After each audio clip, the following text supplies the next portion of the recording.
Assalamualaikum warahmatullahi wabarakatuh. Nama saya Alfi Melina Agustin dari kelas PBS 2G dengan NIM 225231246. Di sini saya akan menjelaskan tentang Perjanjian Giyanti atau sejarah dari Perjanjian Giyanti. Dimulai dari pengertian Perjanjian Giyanti. Perjanjian Giyanti adalah perjanjian antara VOC dan Kerajaan Mataram yang ditandatangani pada 13 Februari 1755. Perjanjian Giyanti dikenal juga dengan siasat VOC yang membelah Kerajaan Mataram. Perjanjian Giyanti dianggap menguntungkan Belanda di tanah Jawa karena Kerajaan Mataram terpecah menjadi Kasunanan Surakarta Hadiningrat dan Kesultanan Ngayogyakarta Hadiningrat. Sejarah Perjanjian Giyanti bermulai dari konflik yang terjadi di Kerajaan Mataram. Konflik berawal dari pertikaian 3 calon pewaris Kerajaan Mataram, yakni 1 Pangeran Pakubuwono II, yang kedua Pangeran Mangkubumi, dan yang ketiga atau yang terakhir Raden Mas Said atau Pangeran Sambernyawa. Dalam silsilahnya, Pangeran Pakubuwono dan Mangkubumi adalah anak dari Amangkurat IV, penguasa Mataram pada 1719 sampai 1726. Sedangkan Raden Mas Said merupakan cucu dari Amangkurat IV. Saat itu, VOC mengangkat Pangeran Pakubuwono II sebagai raja. Pengangkatan ini menimbulkan kecemburuan Pangeran Mangkubumi dan Raden Mas Said.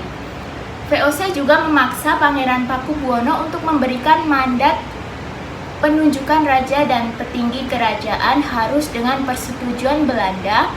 Raden Mas Said dan Pangeran Mangkubumi memberikan perlawanan kepada VOC dan Pakubuwono II sebagai bentuk protes.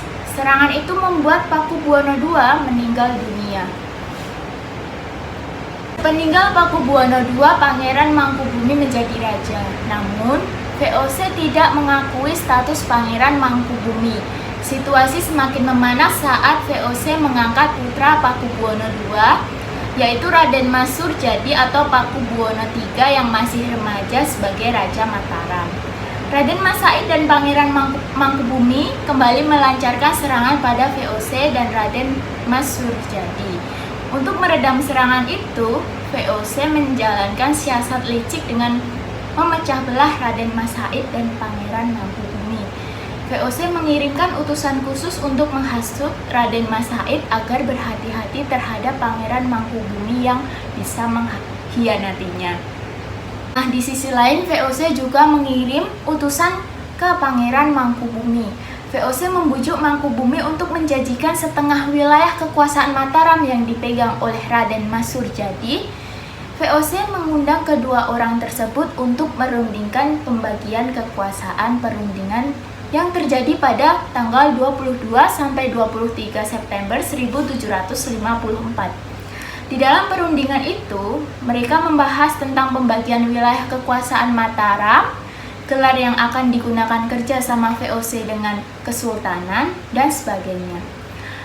Hasil pertemuan pertama kemudian dituangkan dalam Perjanjian Giyanti yang ditandatangani pada 17 Februari 1755 dan dilakukan oleh 3 pihak, yaitu perwakilan dari VOC yaitu bernama Nicholas Harting, dari Kasunanan Surakarta yaitu Pangeran Pakubuwono III, dan Kesultanan Ngayogyakarta itu Pangeran Mangkubumi.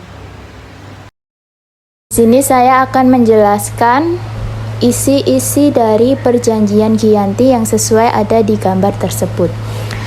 Nomor 1, yaitu Pangeran Mangkubumi diangkat sebagai Sultan Hamengkubuwono dengan separuh kekuasaan Kerajaan Mataram.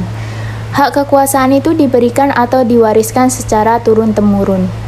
Yang kedua, rakyat kesultanan harus bekerja sama dengan rakyat yang berada di bawah kekuasaan VOC.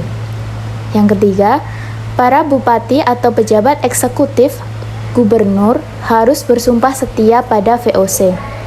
Keempat, pengangkatan bupati atau pejabat eksekutif harus mendapat persetujuan VOC.